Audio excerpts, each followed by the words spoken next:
दोस्तों, Iran America जंग के बीच बहुत बड़ी खबर निकलकर सामने आ रही है। अमेरिका में धमाके रिपोर्ट किए गए हैं, बीच शहर में धमाके हुए हैं और ट्रंप का फ्रस्ट्रेशन इतना ज्यादा बढ़ चुका है कि अब वो ईरान पर हमले की तैयारी कर रहे हैं, सीधे ऑर्डर देने वाले हैं। क्या कुछ चल रहा है जानते हैं, हमारे साथ भरत जी हैं। भरत जी, अमेरिका में फिर से धमाकों की खबरें। ओक्लाहोमा नाम की एक जगह है अमेरिका में, बीच अमेरिका में, और वहाँ पर बड़े धमाके रिपोर्ट किए गए हैं। कुछ न बोलते हुए सबसे पहले आपको खबर दिखाते हैं। यहाँ प्रेस टीवी के हवाले से लिखा गया है कि large flame and heavy smoke below from the HF Sinclair refinery in the west Tulsa Oklahoma. अब यहाँ पर देखिए एक रिफाइनरी है इनकी जिसका नाम है HF सिंक्लेयर, ये नाम है इनकी रिफाइनरी का, और इस पर बहुत ज़बरदस्त धमाका रिपोर्ट किया गया है। और आग का आप आलम देखिए कि कितनी बड़ी, कितनी प्रचंड आग, जैसे परमाणु कोई कहीं पर गिरा होता है वैसा गुबार जब निकलता है, जब चित्रों में हम देखते हैं, हाँ, तो उस तरीके का मशरूम क्लाउड यहाँ पर बनता हुआ दिखाई दिया है। और ये बहुत ज़बरदस्त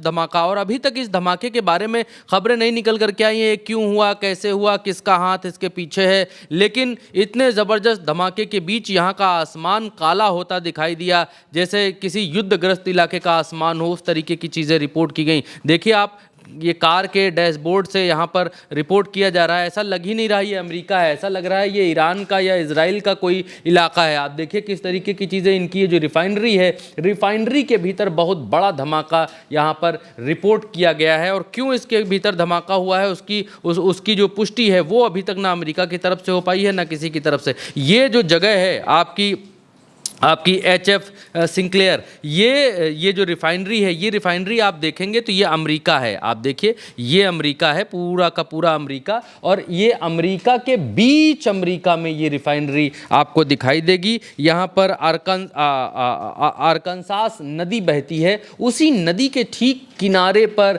ये इनकी रिफाइनरी है। आप देखिए ये आरकनसास रिवर है इसके ठीक बगल में, और ये रिफाइनरी यहाँ पर है। और रिफाइनरी के भीतर चलकर देखते हैं कि और क्या क्या है। ये देखिए ये रही रिफाइनरी, और इस रिफाइनरी ये वो रिवर का इलाका है। ये देखिए अरकनसास रिवर है, ये रिवर के ऊपर पुल दिखलाई दे रहा है और ये रिवर यहाँ से बहती हुई दिखलाई दे रही है। और ये रिफाइनरी है, बहुत बड़ी रिफाइनरी अमरीकियों की यहाँ पर बनी हुई है। आप ऊपर के व्यू से देखेंगे तो आपको और बेहतर दिखाई देगा। ये देखिए ये रिफाइनरी है अमेरिका की, और इसमें बहुत बड़ा धमाका दर्ज किया गया है आज की तारीख में। और इस धमाके के बाद इस पूरे इलाके में हड़कंप मच गया, और फायर ब्रिगेड की जो गाड़ियां हैं उनकी आवाज़ें पूरे इलाके में सुनाई देने लगी, क्योंकि जिस तरीके के टेंस्ड हालात हैं, माहौल बना रखे हैं ट्रंप ने ईरान से युद्ध के दौरान, उस तरीके के माहौल के बीच किसी भी देश की पब्लिक या किसी भी जगह के लोगों के भीतर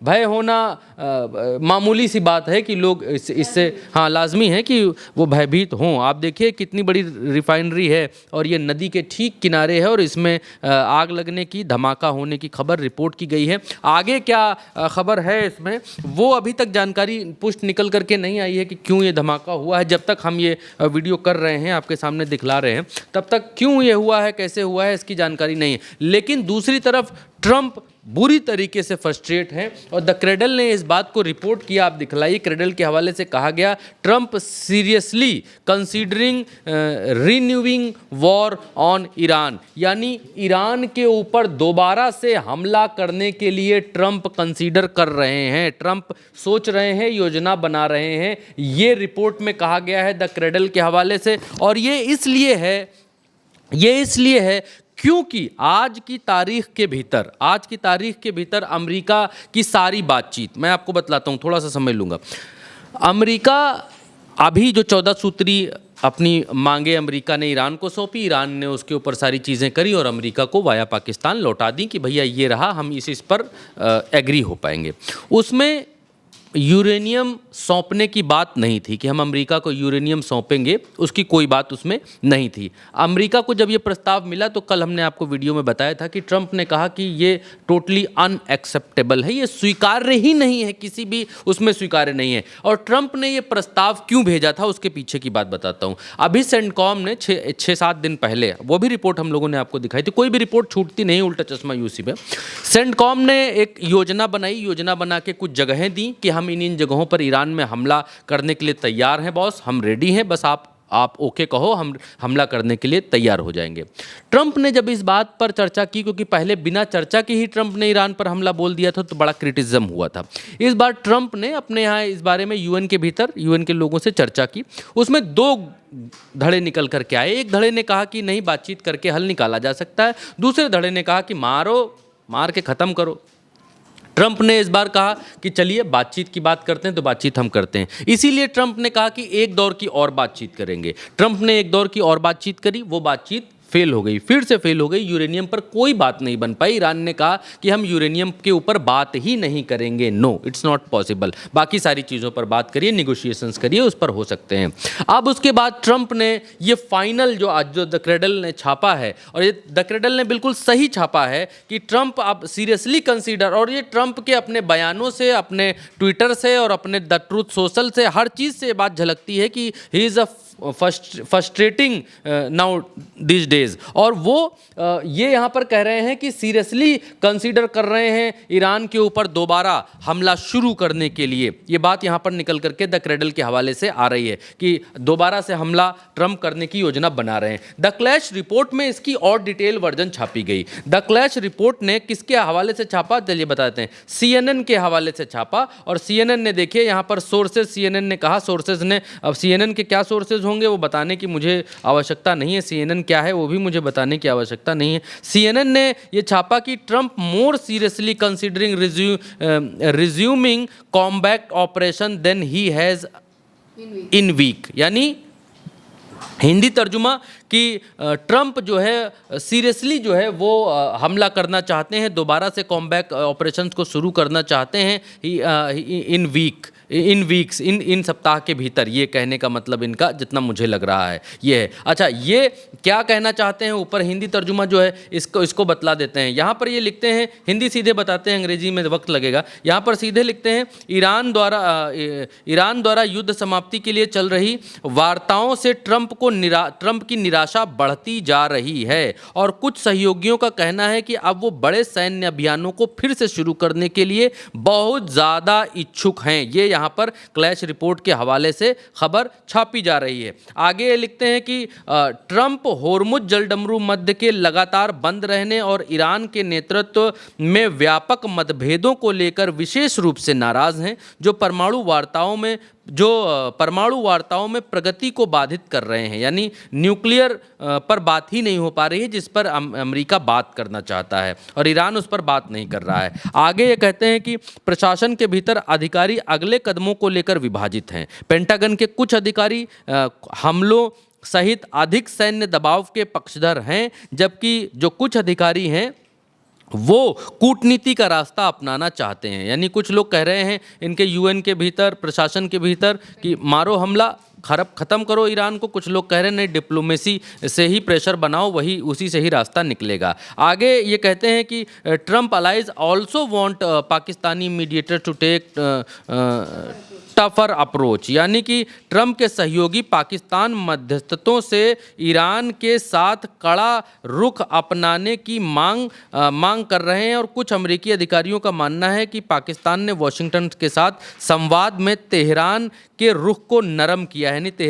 ईरान का पक्ष पाकिस्तान ने लिया है, ये अमेरिकी कह रहे हैं, और कह रहे हैं कि पाकिस्तान के ऊपर ज़्यादा भरोसा करने की ज़रूरत नहीं है। आप वो निर्णय लीजिए जो निर्णय आप ले सकते हैं, जो निर्णय लेने में सक्षम है। आगे कहा जाता है कि क्षेत्रीय अधिकारियों का कहना है कि ईरान को ये चेतावनी देने के लिए एक बड़ा प्रयास चल रहा है कि कूटनीति का ये उसका आखिरी मौका था, लेकिन तेहरान की ओर से कोई प्रतिक्रिया नहीं दिख रही है। अब हम सिर्फ हमला करेंगे, अब हम सिर्फ आपको मारेंगे, ये बतलाने का प्रयास किया जा रहा है कि हमने कूटनीतिक रास्ता, आखिरी रास्ता चुनने का आपको समय दिया था, जहां पर आप फेल हो गए हैं, और अब हम सीधे हमला करेंगे। दूसरी बात द क्रेडल के हवाले से निकल करके आई, क्योंकि उल्टा चश्मा यूसी की टीम आप तक वीडियो और सूचनाएं लाने के लिए अलग अलग इंग्लिश अखबारों और दुनिया के बड़े अखबारों को खोजते हैं, छानते हैं, तब हम आप तक खबर लेकर के आते हैं। यहाँ पर क्रेडल के हवाले से ये लिखा गया कि ट्रंप यहाँ पर फ्रस्ट्रेटेड, दूसरी जगहों पर ट्रंप ने एक बात और फ्रस्ट्रेशन दिखाया कि ट्रंप ईरान के ऊपर ज़मीनी हमला चाहते हैं। ट्रंप ग्राउंड ऑपरेशंस करना चाहते हैं। ट्रंप ने कुर्दिश लोगों को जो इराक में हैं, जो एक अलग जो है वो बनाना चाहते हैं अपना देश,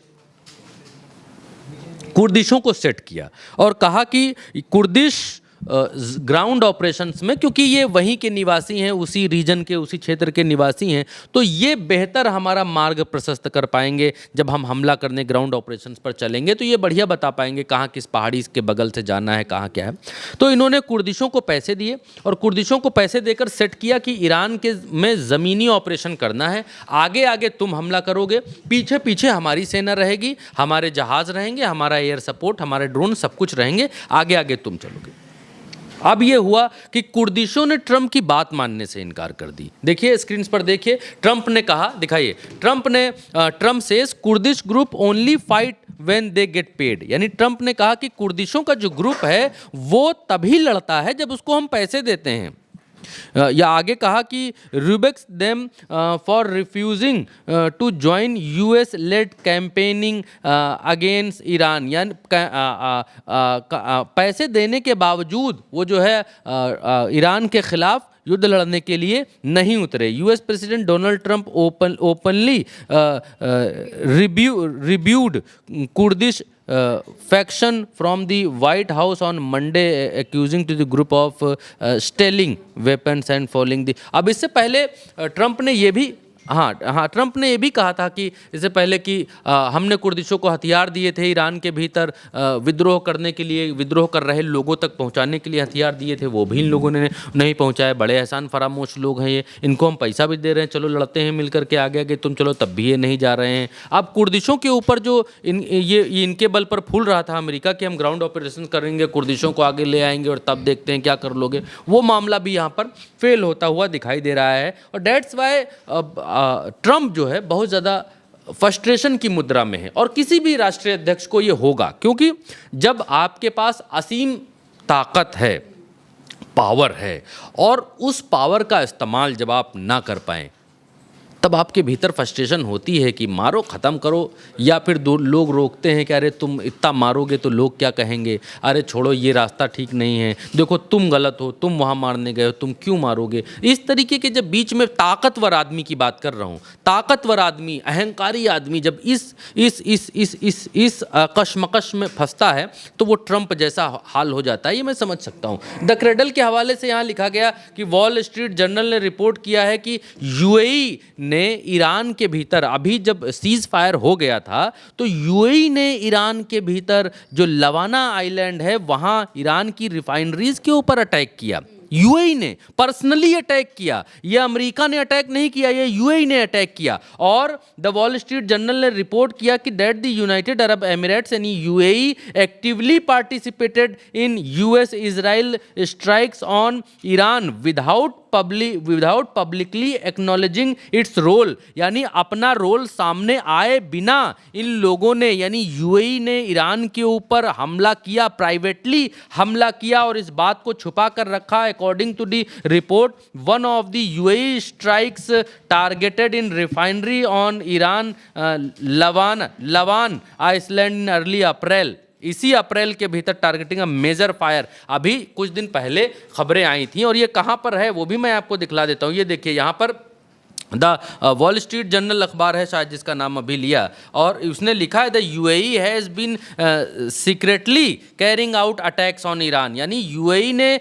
चुपके से ईरान के ऊपर खुद लवान, इनका जो द्वीप है, वहाँ हमला किया और लवान में जो इनकी रिफाइनरी हैं उनके ऊपर हमला बोला। देखिए लवान में ये रिफाइनरीज दिख रही हैं, ईरान की रिफाइनरीज हैं, और इन रिफाइनरीज में एक रिफाइनरी आप देखिए यहाँ पर जली हुई सी, कुछ ऐसी काली काली सी आपको दिखलाई दे रही है। अब मसला क्या है कि यूएई के ऊपर जो ईरान इतना ज़्यादा फायर है, ईरान देखो मिसाइल कहीं भी मारता है, ईरान मिसाइल कहीं भी मारे लेकिन एक आध यूएई में ज़रूर जाके गिरती हैं। वो जहाज़ों के ऊपर मारता है तो भी एक आध यूएई में जाके गिर जाती हैं, इस्फहान इनका फुजैरा बेस के ऊपर जाकर गिर जाती हैं। अगर वो अमेरिका से भी ईरान लड़ता है तो भी ये यूएई में मिसाइलें गिर जाती हैं। अगर कहीं और भी लड़ाई हो रही तो भी यूएई में मिसाइल ज़रूर गिरती है। आप इस बात को नोटिस कर रहे होंगे पिछले कई दिनों से कि यूएई से ईरान का ऐसा क्या है। दरअसल मसला ये है कि इस पूरे रीजन में अभी तक सऊदी अरेबिया सबसे बड़ा मददगार था अमेरिका का। अब यूएई सऊदी अरेबिया से भी आगे निकल चुका है, क्योंकि इन्होंने जो पेट्रोल की इनकी ऑर्गेनाइजेशन है बाप को एक ओपेक से यूएई निकल चुका है, बाहर निकल चुका है। इसलिए निकल चुका है क्योंकि ओपेक एक संस्था थी, वो संस्था कितने रुपए में तेल बेचना है वो निर्धारित करती थी, कितना बेचना है वो भी निर्धारित करती थी। ऐसा नहीं है कि भरत निकाल रहे हैं 100 लीटर, मेहमान निकाल रहे हैं 5 लीटर, नहीं, बराबर निकालेंगे। भरत 100 लीटर से कम तो निकाल सकते हैं, लेकिन 100 लीटर से ज़्यादा निकाल कर नहीं बेच सकते हैं। एक तय प्राइस, ये एक ऑर्गेनाइजेशन, उसका साथ छोड़ दिया यूएई ने। यूएई ने कहा हम बहुत निकालेंगे, बहुत बेचेंगे, जौन मर्जी तौन मर्जी रेट पर हम बेचेंगे, हम अब किसी के रोके नहीं रुकेंगे। एक ये, दूसरा ये कि यूएई ये चाहता है कि ईरान की ताकत जो है वो यहाँ से कम हो, यहाँ से ख़त्म हो। और यूएई इसीलिए पर्सनली ईरान के ऊपर, जब अमेरिका इधर से बम चलाता है तो यूएई खुद भी 2-4 बम मार देता है कि उसी में बीच में चुपचाप। और अभी जब सीज़ फायर हो गया तो यूएई को लगा कि भाई सीज़ फायर हो गया, अब तो बात ख़त्म हो जाएगी। यूएई ने क्या किया, सीज़ फायर के बाद इनकी जो लवान द्वीप है, रिफाइनरी है, उसके ऊपर यूएई ने खुद ही हमला कर दिया, अपने आप हमला किया। और ये ईरान को मालूम चल गया कि अच्छा यूएई ने किया है। अब उस दिन से, जब से सीज़ फायर लागू है, उसके बाद से आपने तमाम खबरें सुनी होंगी कि ईरान जब भी मार रहा है तो यूएई को 1-2 जरूर मारता है। अगर अमेरिका को मारने जाता है तो यूएई को कुछ प्रसाद दे आता है उधर से, तब लौटता है, बिना यूएई को कुछ दिए लौटता नहीं है। और इनका जो फुजैरा बेस है, जो इनका जहाँ जहाज़ रुकते हैं, क्या बोलते हैं, बंदरगाह है, उस बंदरगाह पर मौजूद इनका जो इनकी जो रिफाइनरी है उसके ऊपर ज़रूर मारता है। तो ये हालात मिडिल ईस्ट के भीतर बने हुए हैं। यूएई यहाँ पर खुद क्या कहते हैं कि हाथ, जब बहती गंगा में जो है हाथ धो रहा है, कहावत जो है वो यहाँ पर इस्तेमाल करता हुआ दिखाई दे रहा। अच्छा, द क्रेडल ने एक रिपोर्ट और छापी और इस रिपोर्ट में ये कहा गया कि फ़िलिस्तीन के भीतर 70 फ़िलिस्तीनी बच्चों को जो है वो वेस्ट बैंक के भीतर 2025 के बाद से यहाँ पर जो है पकड़ा गया और मारा गया। Most shoot dead by live ammunition from the Israeli forces किस तरीके का जुल्म कर रही हैं, ज़्यादती कर रही हैं बच्चों के ऊपर, उसकी एक रिपोर्ट यहाँ पर छपी हुई है। और कहा है the United Nation condemn the rising death और tolls of children in the occupied West Bank Thursday, reporting then 70 फ़िलिस्तीनी चिल्ड्रन हैव बीन किल्ड, यानी 70 फ़िलिस्तीनी बच्चों को यहाँ इसराइलियों ने मार दिया। और किस तरीके से डिटेन कर रहे हैं इसराइली सैनिक, आप देखिए एक बच्चे को। तो ये खबरें हैं इस बुलेटिन के भीतर, महिमा जी। बिल्कुल, यानी कि मौजूदा वक्त में देखा जाए तो डोनाल्ड ट्रंप अब इतनी बुरी तरह से फ्रस्ट्रेट हो चुके हैं कि अब वो वापस से, उनके पास कोई रास्ता नहीं बचा है, वो ईरान पर स्ट्राइक करने के लिए ऑर्डर देने वाले हैं। कभी भी ऑर्डर दिया जा सकता है। और वहीं दूसरी तरफ जो अमेरिका ईरान की रिफाइनरीज पर अटैक करने के बारे में सोच रहा था, उनके खुद के घर में ही रिफाइनरीज अपने आप जल जा रही हैं और उनकी कोई वजह भी सामने नहीं आ रही है। फिलहाल के लिए मेरे यानी कि महिमा के साथ इस खबर में इतना ही। आप देखते रहिए उल्टा चश्मा न्यूज़।